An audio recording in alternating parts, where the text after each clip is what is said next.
존경하고 사랑하는 국민 여러분, 김진표 국회의장님과 선배 동료원 여러분, 한덕수 국무총리 비롯한 국무위원 여러분, 더불어민주당 원내대표 홍익표입니다.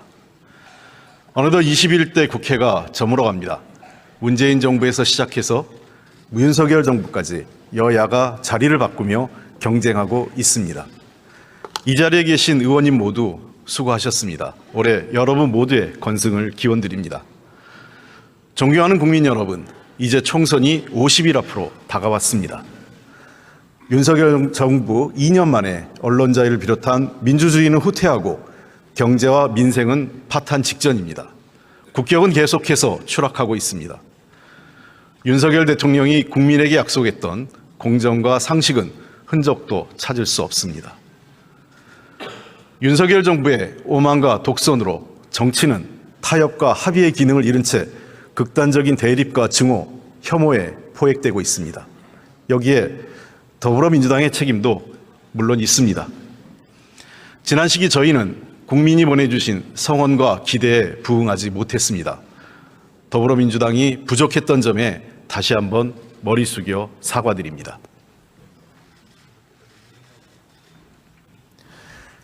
많이 부족하지만 현재 대한민국이 직면하고 있는 위기를 극복할 수 있는 대안 세력은 더불어민주당뿐입니다. 민주주의와 민생을 지킬 수 있는 힘을 모아주십시오. 오만하고 무도한 권력에게 입법부까지 넘어간다면 대한민국은 더 이상 희망을 찾을 수 없게 될 것입니다. 한국 정치에서 협력과 상생은 사라지게 될 것입니다. 이번 총선 국민의 선택을 통해 대한민국이 미래로 가느냐, 과거로 뒷걸음치느냐, 민주주의를 회복하느냐, 권위주의로 회귀하느냐, 공정하고 상식적인 사회냐, 반칙과 특권이 판치는 사회로 가느냐를 결정하게 될 것입니다. 깨어있는 시민의 행동하는 양심으로 다시 대한민국을 바로 세워주십시오. 더불어민주당이 바뀌겠습니다. 더 잘하겠습니다. 국민과 함께 미래로 가기 위해 대한민국 정치에서 사라진 상생과 협력, 관용과 협업의 정치를 시작하겠습니다. 소통으로 지혜를 모아 개혁 과제들을 해결해 나감으로써 국민에게 힘이 되는 정치에 앞장서겠습니다. 존경하는 선배, 동료원 여러분, 오늘 저는 대한민국의 미래를 위해 관용과 협업의 정치를 말씀드리고자 합니다. 2015년 9월 14일 미국 워싱턴주 햄퍼드와 루이지애나주 리빙스턴에 있는 레이저 간섭계 중력파 관측소, 일명 라이고 검출기에 이상한 신호가 잡혔습니다. 이후 라이고 비르고 연구전에서 최초 중력파 검출로 명명되어 세상에 발표된 신호였습니다. 중력파 발견은 블랙홀, 중성자별, 초신성 관측에 새로운 눈이 생기는 천체 물리학계의 판도를 단번에 바꿀 획기적 사건이었습니다. 그런데 문제가 있었습니다. 누구도 모든 현상을 과학적으로 100% 완벽하게 증명할 수 없었고 하나의 현상을 해석하는데도 수많은 갈등과 논쟁이 존재했습니다. 그래서 과학자들은 이 역사적 발견을 검증하고 합의해가는 동안 1만 7천여 통의 이메일과 원격 회의 기록을 남기게 됩니다. 과다한 업무 중에도 민주적 절차를 지키고 경쟁 속에서도 합의에 이르러 2016년 2월 드디어 한 편의 논문을 발표했습니다. 그리고 다음에 관련 과학자 3명은 당연히 노벨 물리학상을 수상했습니다. 이 이야기는 중력의 키스라는 책에 담겨 있습니다. 작가는 중력파 발견의 전 과정을 말하면서 과학 실현의 과정이야말로 민주주의 사회에서 집단적인 가치의 등대로 구실할 수 있는 유일한 대안이라고 말했습니다. 연구 공동체의 탐구, 가설과 검증, 논문이라는 전 과정을 통해 과학이 실행되는 현장뿐 아니라 민주주의 사회가 참조할 수 있는 합의 과정을 보여주고 있다고 믿었기 때문입니다. 과학은 논리적으로 결코 완벽하지 않았기 때문에 절차를 중요시했고 분업과 협업을 발전시켰습니다. 저 또한 이 이야기에서 특정한 가치를 놓치지 않는 민주주의, 개인의 권리와 의견을 존중하는 민주주의 실천 과정을 만났습니다. 아마도 과학에서 발전한 민주주의가 역으로 과학기술 발전의 원동력이 아닐까 생각도 해봅니다. 존경하는 국민 여러분, 국민의 생활 대부분도 마찬가지입니다. 경쟁하면서 협력합니다. 제빵사가 빵을 만들면서 농부를 떠올리기는 쉽지 않고 오직 생계를 위해 빵을 만들더라도 아침이 바쁜 이들에겐 하루의 에너지를 얻는 소중한 음식이 됩니다. 무심히 자신의 일만 하는 것 같지만 사회가 복잡해질수록 서로의 관계는 깊어집니다. 우리는 코로나 시기에 의료와 돌봄 종사자분들, 택배기사를 비롯한 배달업 종사자분들, 그리고 대중교통 기사님들과 환경미화원분 등 필수 노동자의 고마움을 깊이 깨달았습니다. 또한 혼자 모든 걸 해낼 수 없다는 것도 알게 됐습니다. 우리 사회는 어느새 서로가 서로의 부족한 부분을 보완하고 보충해야만 살 수 있는 시대로 접어든 것입니다. 중요한 일과 중요하지 않은 일의 경계도 없어지고 있습니다. 복잡한 기계일수록 작은 톱니바퀴 하나가 매우 중요합니다. 모든 부속은 자기 자리에서 충분히 중요합니다. 사람도 마찬가지로 아이를 키우는 일은 국가 예산을 집행하고 휴전선에서 경계 근무를 서는 것만큼 중요한 일입니다. 큰 일, 작은 일에 대한 구분은 더 이상 의미가 없습니다. 모든 사람은 저마다의 가능성이 있습니다. 누구든 언젠가는 모두를 위해 도움되는 일을 할 수 있습니다. 오늘을 다른 이에게 베푸는 나의 친절은 내일 나를 위한 친절이 될 것이라 믿고 있습니다. 지방이 중앙보다 중요성에서 떨어지지 않고 중소기업의 부품 하나가 대기업 제품의 성패를 좌우하기도 합니다.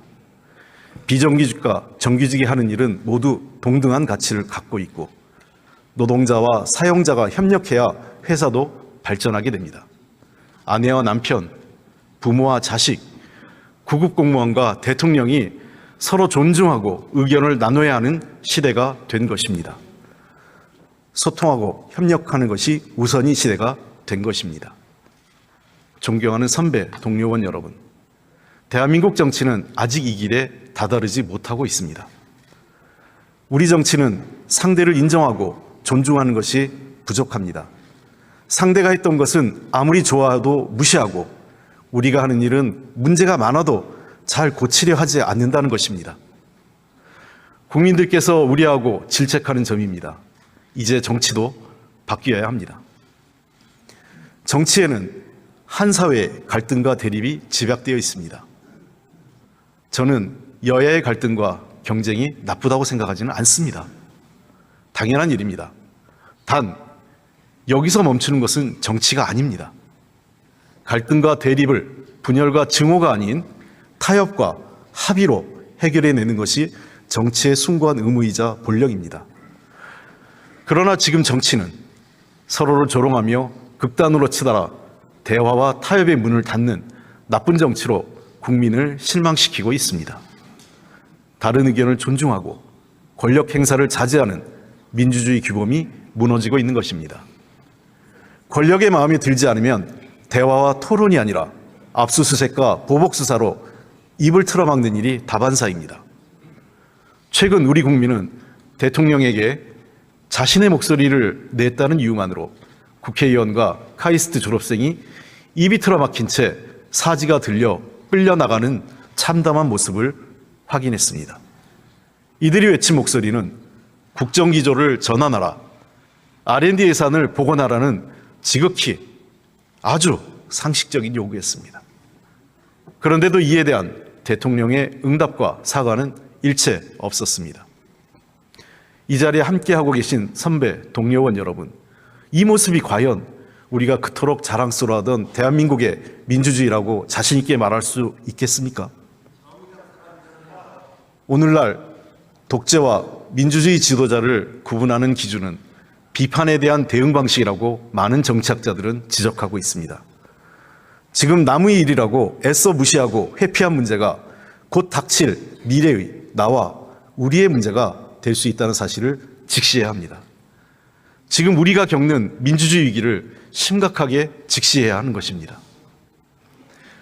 지금도 거리에서 힘겨운 시간을 보내고 있는 이태원 참사 유가족들, 최상병 특검을 요구하는 해병대 단체와 관계자들, 그리고 공정하게 일을 처리했다는 이유로 재판을 받게 되는 해병대 박정훈 대령의 모습은 결코 남의 일이 아닙니다. 그러나 저와 더불어민주당은 민주주의와 의회 정치에 대한 믿음을 버리지 않겠습니다.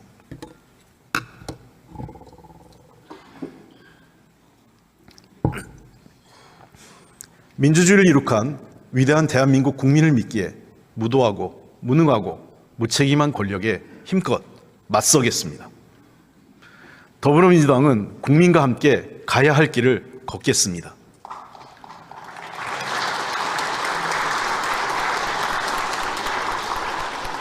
선배 동료 의원 여러분, 권력의 독주, 독선에도 불구하고 우리 정치는 계속돼야 합니다. 이제 우리 정치도 서로 잘할 수 있는 것으로 경쟁하고 협업합시다. 이젠 협업의 시대입니다. 협업과 서로에 대한 관용의 눈으로 정치를 보면 정치가 해야 할 일이 이전과 다르게 보이리라 확신합니다. 지금 우리 정치는 어떻습니까? 과연 우리는 국민이 잘 먹고 잘 살 수 있게 사회적 갈등을 잘 조정하며 중재하고 있는지 우리 자신에게 물어봅시다. 오히려 갈등을 유발하고 조장하며 때론 나아가 정치 혐오를 확산시키고 희화화시키지는 않았습니까? 상대의 실수에 반사 이익만 취하려는 정치를 하고 있진 않는지 성찰해 봅시다. 지금 한강의 기적을 만들었던 보수의 경제 능력은 어디로 갔습니까? 무역 강국의 백기를 열었던 보수의 외교 능력은 또 어디로 갔습니까?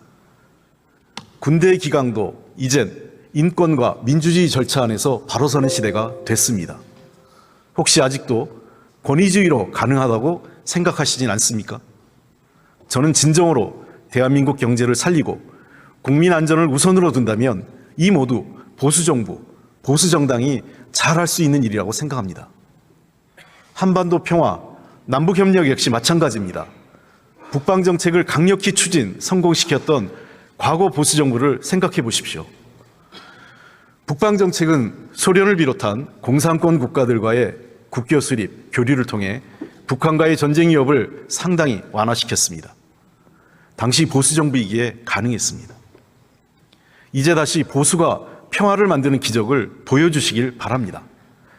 강경일변도인 일본의 네오콘과 미국 우선주의자들에게 한반도의 평화가 얼마나 절실한지 설득해야 합니다. 남북관계 개선을 위해서는 일본에게도 협력을 얻어내야 합니다. 최근 북한과 일본이 대화하며 관계 개선을 모색하고 있습니다. 한반도 당사자로서 이를 방관하거나 반대해서는 안 됩니다. 일본을 통해서라도 북한이 대화의 장으로 나오도록 윤석열 정부가 함께하는 것이 한반도 평화를 위한 최소한의 책임입니다. 무엇보다 남남 갈등의 폭을 줄이는데 보수가 결정적 역할을 할 수 있다고 생각합니다. 우리 사회 복지와 미래를 준비하기 위한 증세도 보수정부, 보수정당이 잘할 수 있는 일입니다. 노블리스 오블리제로 대한민국 보수의 품격과 능력, 용기를 보여줄 수 있는 것입니다. 존경받는 보수, 용기 있는 보수, 그리고 인간의 보편적 가치를 믿는 보수가 대한민국을 실제적으로 전진시킬 수 있습니다. 진보 역시 우리 사회 발전에 있어 중요한 축을 담당해 왔습니다. 특히 진보는 개혁과 정의를 바라는 국민과 함께 해왔습니다. 다양한 생각과 요구를 가진 분들과 뜻을 맞춰보았고 함께 협력하며 거대한 권력에 맞섰습니다. 매우 의미 있는 경험들입니다. 진보는 서민의 고충을 해결하기 위해 태어났고 약한 사람들의 인권과 삶을 보호하며 성장했습니다. 진보는 협력하고 소통할 때 더 많은 일을 할 수 있었습니다. 그 결과 진보 정부는 의약분업, 한미 FTA, 상생형 일자리와 같이 타협과 조정을 통해 문제를 해결하는 일에 더 실력을 발휘할 수 있었습니다. 민주당은 경제와 안보에서 유능하고자 뼈를 깎는 노력을 기울였던 시절이 있었습니다. 김대중과 노무현이라는 지도자 위에 이를 증명해내기도 했습니다. 보수가 사회 안전망을 비롯한 복지와 교육개혁, 노동개혁에 대해 준비가 부족하다면 진보가 협력하면 됩니다. 진보의 정책이 너무 앞서 나가 국민이 우려한다면 보수가 속도를 조절해주면 됩니다. 싸울 때 싸우더라도 협력으로 경쟁하는 정치, 조정자로서 경쟁하는 진보와 보수가 된다면 우리 국민이 가는 길에 우리 정치가 조금이나마 도움을 드릴 수 있을 것입니다.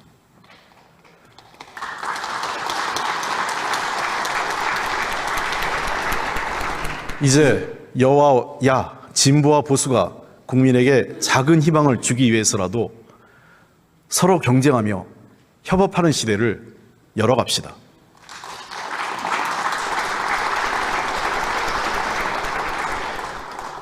오늘 우리가 있는 이 자리는 한 사람의 위대한 성과로 만들어진 자리가 아닙니다.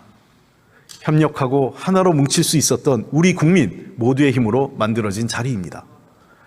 관용과 협업의 시대를 직시할 수 있다면 우리는 어떤 지도자가 우리에게 필요한지 상상할 수 있을 것입니다.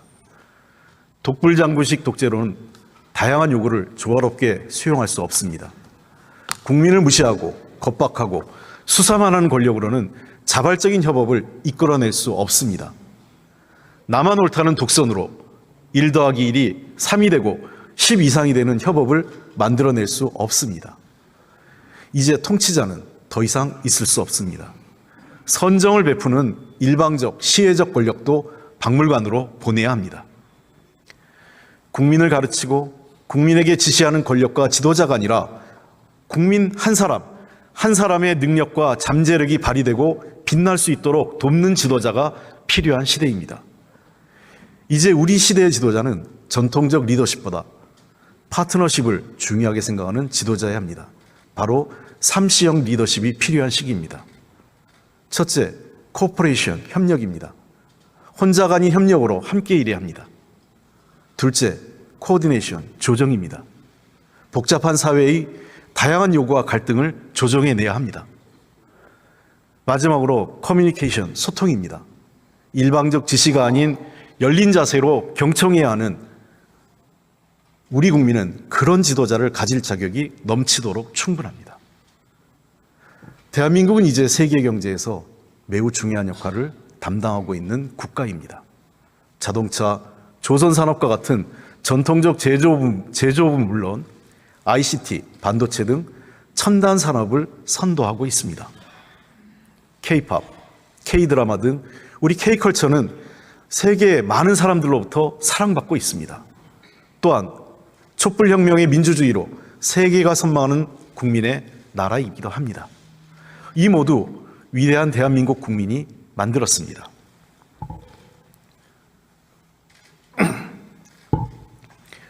여야, 진보 보수의 관용과 협업이 협력과 조정 그리고 소통의 파트너십을 가진 지도자를 탄생시키는 단초가 될 것입니다.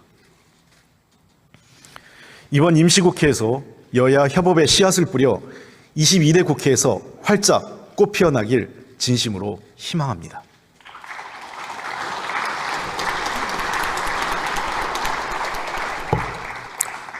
사랑하는 선배 동료원 여러분, 여와 야, 진보와 보수의 첫 번째 협업 과제는 사람이 존중받는 공정한 경제 질서를 만드는 것입니다. 과거 우리 사회에 울림을 줬던 저녁이 있는 삶을 다시 떠올려 봅니다. 경제민주주의와 양극화에서 사람다운 삶을 이토록 잘 표현한 문정은 없다고 생각합니다. 그때 우리가 좀 더 준비하고 조금씩 전진해 왔다면 지금 우리 경제가 이토록 어려움에 빠지진 않았을 겁니다. 세계의 흐름을 잇고 능동적으로 대처하며 우리의 산업 구조를 바꾸려는 노력을 지속해야 할 중요한 시기입니다. 잃어버린 시간을 보내고 있다는 불안과 절망이 엄습하고 있습니다. 민주당은 우리 사회의 기울어진 운동장을 바로잡아 경제적 약자를 보호하고 공정한 질서를 구축하기 위해 많은 시간과 노력을 기울여 왔습니다. 그 결과 중소기업에 대한 기술 탈취를 막고 징벌적 손해배상 제도를 도입했습니다. 대규모 유통업체의 갑질을 막기 위해 법을 제정하기도 했습니다. 바로 경제민주주의를 실현하기 위한 노력들이었습니다. 그러나 이제 그런 노력들이 윤석열 정부하에서 멈추어서는 것은 아닌지 걱정됩니다.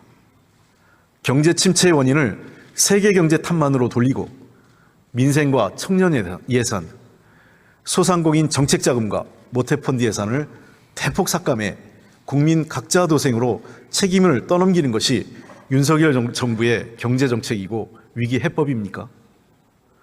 주거 안정, 교통 인프라 구축, 국토 균형 발전, 안전한 생활환경 조성이라는 국정과제에 이미 수십조 원의 예산을 집행 중인데도 빈곤 취약계층은 더 증가하고 주거비와 교통비 등 기초적인 생활비를 부담으로 느끼는 국민의 일상은 어떻게 설명할 수 있겠습니까?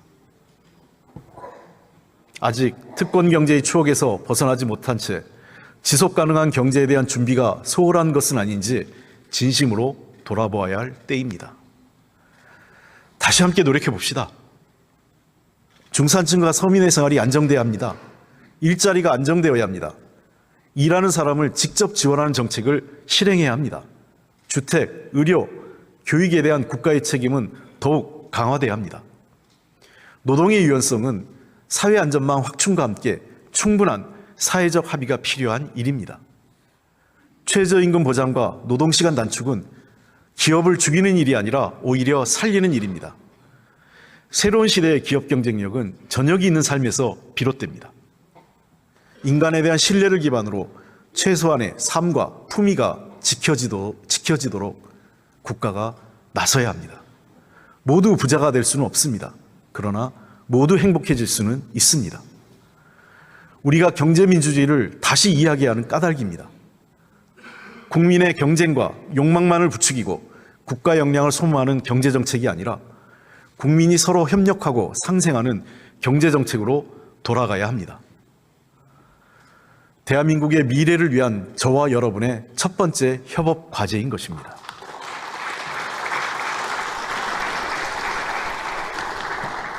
선배 동료원 여러분, 미래를 위한 두 번째 협업 과제는 혁신경제입니다.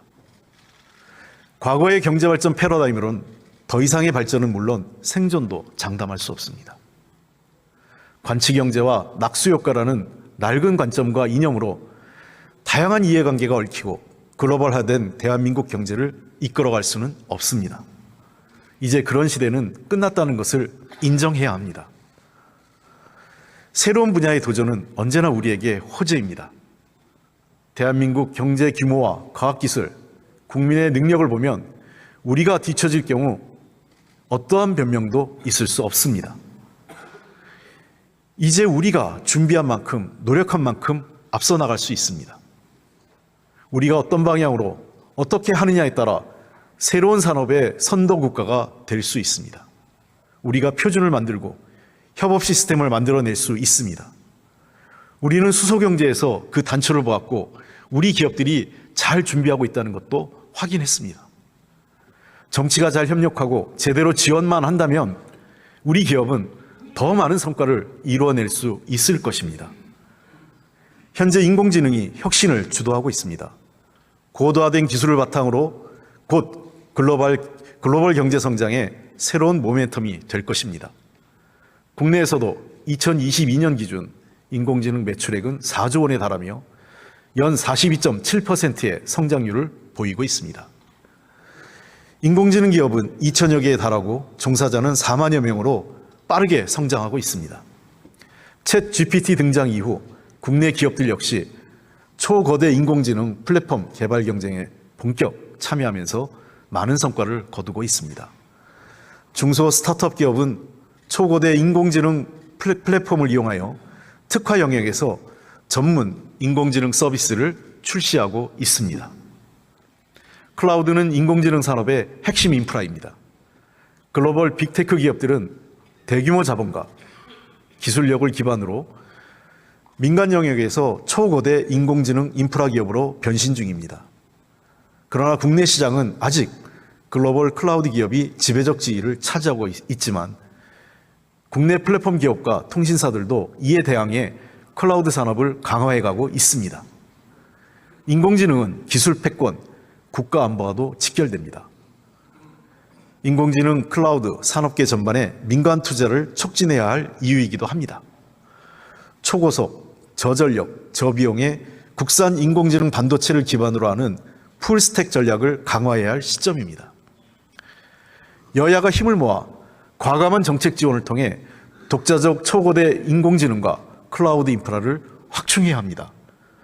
한국판 IRA법을 적극 마련해 우리 기업들이 해외 기업들보다 앞선 기술로 경쟁력을 갖추도록 통 크게 뒷받침해야 합니다. 현재 국회 과학기술정보방송통신위원회에 다수의 인공지능 산업 육성과 관련된 법률안이 올라와 있습니다. 국제규범과 표준을 고려해서 정합성, 상호 운영성을 확보하고 사회적 합의를 거쳐 입법이 조속히 마무리될 수 있도록 노력하겠습니다. 과학기술의 퀀텀 점프는 없습니다. 실패를 허용하고 성과를 기다려주는 꾸준한 투자와 지속적인 격려가 필요합니다. 바로 여기에 국가의 존재 이유가 있는 것입니다. R&D 예산을 삭감하고 말로만 지원하겠다는 즉흥적인 정책과 부족한 통찰력으로는 대한민국의 기술 발전과 경제 혁신은 결코 만들어질 수 없습니다. 여야가 대한민국의 미래 먹거리, 미래 산업을 위해 머리를 맞대고 협업해야 하는 이유입니다.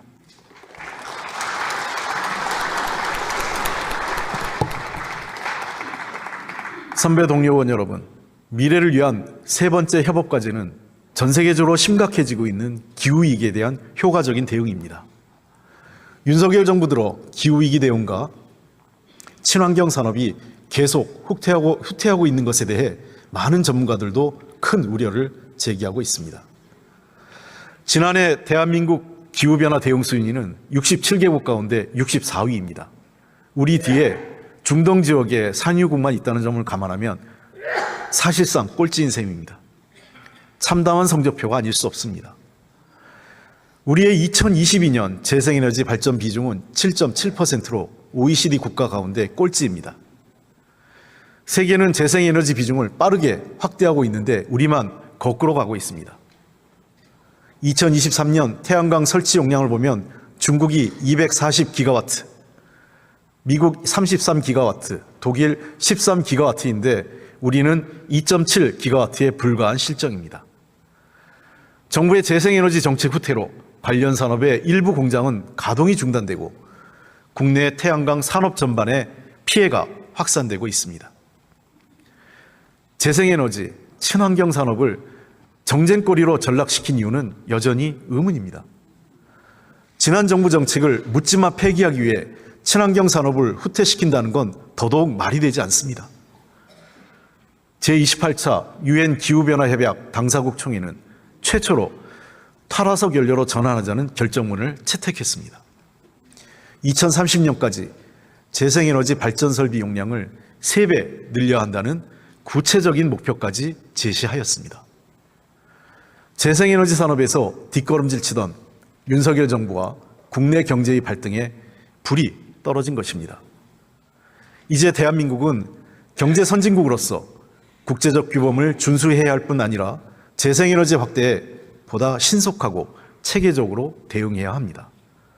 또한 관련 산업 활성화로 새로운 경제 발전의 토대를 만들어야 합니다. 이를 위해 먼저 제11차 전력수급 기본계획을 수립할 때 기존 계획보다 재생에너지를 3배 이상 확대해야 합니다. 2030년 재생에너지 발전설비 용량은 2023년 대비 3배가 되는 최소 89,206메가와트가 되어야 하고 아리백 등 재생에너지 수요 증가를 고려하면 발전 비중은 30.7%가 되어야 한다는 연구 결과도 있습니다. 재생에너지 산업 생태계 회복과 아리백 달성을 위해 관련 지원 제도와 예산은 반드시 복원돼야 합니다. 관련 산업과 개별 기업은 물론 지방자치단체 차원에서도 아리백 추진과 지원책을 마련해야 합니다. 이와 더불어 해상풍력 보급 확대를 위한 법률안 역시 국회에서 처리돼야 합니다. 이미 국회 산업통상자원 중소벤처기업위원회에서 논의 중이니 여야가 대한민국 미래산업을 위해 조속히 처리하길 기대합니다. 이에 대한 국민의힘의 답변을 기다리겠습니다. 당장 서로가 가능한 것부터 협업의 정치를 시작합시다.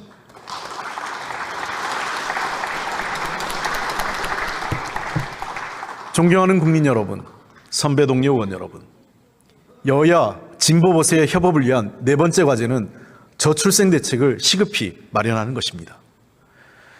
저출생 관련 대책은 정답을 찾을 시간이 없습니다. 가정, 기업, 정부가 각자의 의견을 존중하면서 합의된 것부터 바로 실행에 옮겨야 합니다. 우리는 그동안 막대한 예산을 뻔한 정책에 쓰면서 시간과 돈을 낭비해 왔습니다. 그러다 보니 제대로 된 대책도 실효적 성과도 만들지 못했습니다. 국민 여러분께 정말 면목이 없습니다.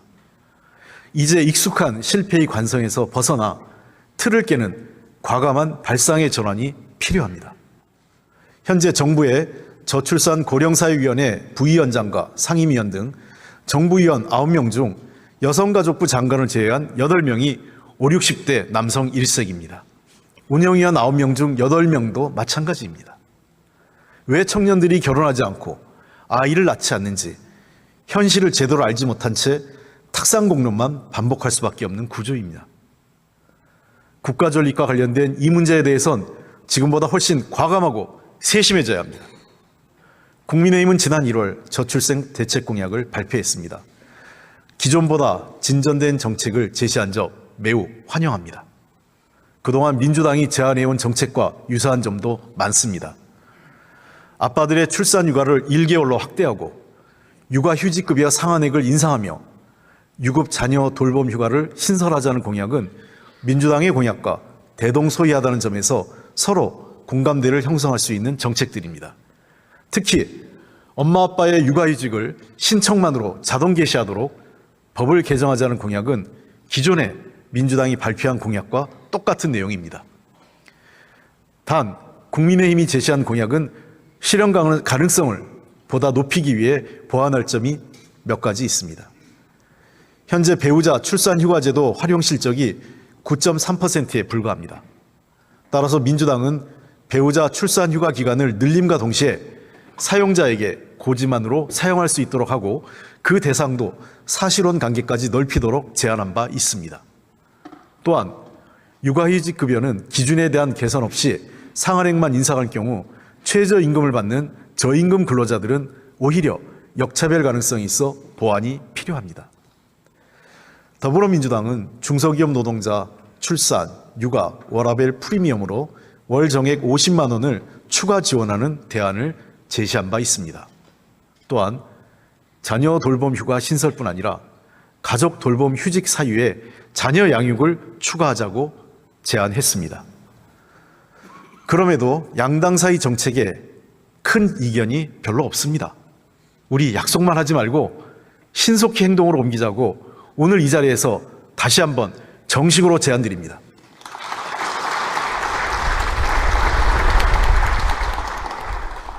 여당이 제안하고 있는 일가정 양립 중심의 대책은 저출생 문제를 구조적 근본적으로 해결하는 데 한계가 있는 것도 사실입니다. 저출생 문제의 근본적인 원인은 심화되고 있는 우리 사회의 불평등 문제와 맞닿아 있기 때문입니다. 불평등에 정면으로 도전하는 용기 없이 저출생 문제 해결은 가능하지 않습니다. 그래서 민주당은 불평등 극복이라는 정책 철학으로 일가정 양립과 함께 주거, 자산, 돌봄을 망라하는 과감하고 획기적인 저출생 대책을 발표했습니다. 여당도 더불어민주당이 국민께 약속드린 결혼 출산 지원금 도입, 결혼 시 소득과 자산을 따지지 않고 모든 신혼부부에게 대출을 제공하고 출산 자녀 수에 따라 원리금을 감면하는 지원제도, 신혼부부 주거지원 대상을 10년차 부부까지로 확대하고 출산 자녀 수에 맞는 적정한 주거를 제공하는 우리 아이 보듬주택, 그리고 정부가 절반을 지원하는 우리 아이 자립펀드 공약 등에 대해 신속한 검토를 통해 화답해 주시길 희망합니다. 이러한 정책을 한데 묶어서 정책 소유권을 주장하지 말고 자신의 성과로도 내세우지 말며 총선 이후까지 기다릴 필요도 없이 바로 필요한 입법 과정을 진행해서 국민께 새로운 희망을 드립시다. 관용과 협업의 정치를 바로 오늘부터 시작합시다.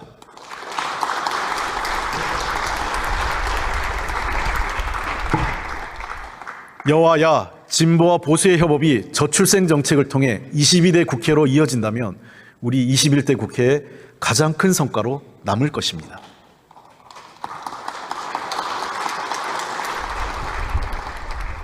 존경하는 국민 여러분, 국회의장님과 선배 동료 의원 여러분, 민주주의는 발걸음이 느립니다. 아주 작은 것이라도 합의할 수 있는 조각을 찾고 어떻게 하든 합의에 도달하기 위해 인내의 시간을 보내야 합니다. 무엇이든 빠르게 처리되기를 원하는 우리지만 합의 없이 결론에 이르기는 쉽지 않습니다. 그 시간을 인내하지 못하고 서로에 대한 앙금이 쌓여 국회는 정치가 해결할 문제를 사법부의 판단에 맡기는 일이 많아졌습니다. 저부터 죄송합니다. 국민 여러분께서도 승패의 결과보다는 합의 과정의 긴장과 노력, 지난한 토론과 타협의 시간에 성원을 보내주시길 부탁드립니다. 민주주의는 다름과 차이를 자양분 삼아 발전합니다. 정치는 인간의 상상력과 창의성, 협력의 가능성을 실현해 문제들을 해결하는 예술입니다. 지금 법대로밖에 남지 않은 대한민국 정치는 다시 신뢰를 기반으로 경쟁하고 갈등하며 협상을 통해 타협과 합의의 길을 찾는 정치 복원이 필요합니다. 대한민국 국회는 다시 소통해야 합니다. 국민과 소통하고 여야가 소통해야 합니다. 정치가 국민의 꿈과 희망이 되고 갈등을 조정하는 균형자가 되는 날이 오리라 저는 믿습니다.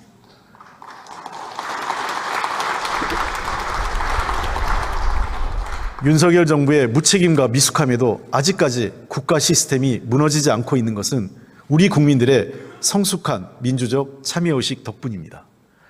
우리 역사는 도전의 역사입니다. 고비마다 어려운 위기를 잘 넘기고 오히려 기회로 삼아 도약했습니다.